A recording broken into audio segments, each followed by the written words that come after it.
Hello and welcome to this week's episode of Nacho Problems, where we turn ordinary recipes into extraordinary nachos. I'm Nacho Queen, but you can call me M. We're still in South America this week, but we've moved further north on our world tour because this week we're making Arepas Nachos. Arepas are a very old dish. They're believed to have originated in the areas that are now Colombia and Venezuela. They're similar to a biscuit or a scone, but they're made with a pre-cooked cornmeal and are usually cut open and stuffed like a pita. I expected them to be similar to the cornbread that we make here in the US, but the texture is completely different. I'm not really sure how more to describe them better than that, so let's just get started. Step 1, the chips. Of course, the arepas will be our chips, and for that we need 2 cups masa arepa, which is a pre-cooked cornmeal. This is not the same thing as masa harina, which is much easier to find. I had to order this online, but if you have a good Latino market nearby, you might be able to find it there.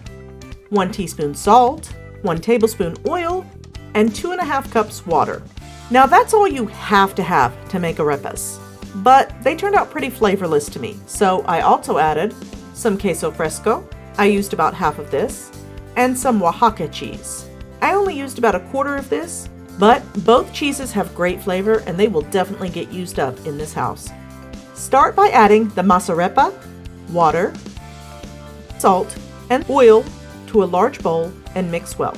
Once it's all combined, we're going to crumble the queso fresco into the batter. Make sure not to leave any large lumps. Now stir it well to make sure the cheese is evenly distributed, and then we're going to cover it and leave the batter to rest for about 10 minutes. This gives the cornmeal time to fully absorb the liquid. After 10 minutes, dip your hand in a little bit of water to keep the dough from sticking. Then scoop up a small palmful of dough, flatten it out into a circle, and then we're going to place a small cube of the Oaxaca cheese in the center. Now cover the cube with more dough. Roll it into a ball, and then flatten it back into a patty. Arepas are usually larger than this, but we're going for chip size here. Repeat with the rest of your dough.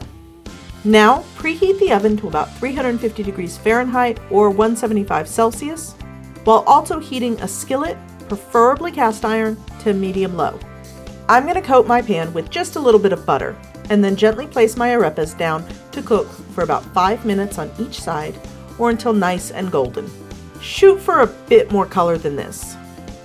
Once they're browned on both sides, place them on a baking tray and pop them in the oven for another 10 to 15 minutes to finish cooking. Several recipes said they should be fully cooked on the skillet, but I tried a few batches and was having trouble getting the centers done. So I found some that suggested baking them as well, and that seemed to work for me. And that's our chips. Next up is Step 2, the cheese. For our cheese, we're going to be making up a basic avocado sauce. And for that we need 1 avocado, 1 tablespoon lime juice, 1 teaspoon garlic, some oil, and some salt. Add the avocado, lime juice, and garlic to a blender or small food processor and pulse it a few times until the avocados are well mashed. Make sure to scrape down the side of the bowl to get it an even consistency. Now with the blender running, we're going to drizzle in about 1 tablespoon of oil very slowly. It should turn into a smooth, velvety sauce. Now sprinkle in some salt, pulse a few times to combine, and taste. Add more salt according to your preferences. And that's the cheese. Last up is Step 3, the toppings. For our toppings, I've just got some diced up cooked chicken and some of my homegrown peppers that I pickled last summer. I have no idea what kind of peppers they were. There was a mix-up with my order and I got sent 2 extra plants by accident. I called them roulette peppers because sometimes they were decently hot and sometimes they had no heat at all. Let's finish this up in Step 4, let's eat. We'll start with 3 of our cheesy arepas. Top them with some of the chicken. Dab on some of that sauce. Add 1 of our mystery peppers. And I thought a sprinkle of some more of the queso fresco would be nice. Now, Jimmy Buffett is out of town, so I've taken his place on the Wheel of Taste Testers. Yeah, cameraman totally faked that just so he wouldn't have to taste test.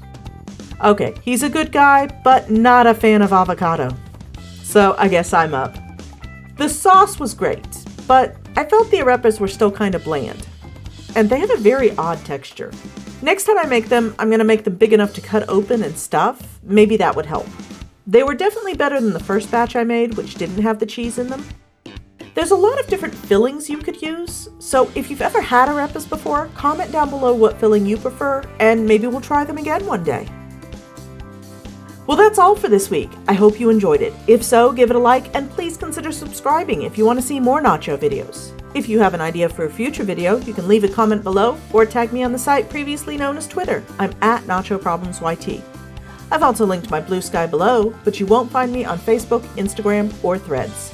If you're looking to steal my apron, well, that's nacho merch, but you can get your own at a link in the description.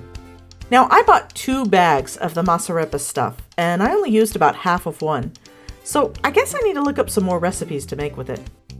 But that's not your problem. Yet. Thanks for watching, and I'll see you soon.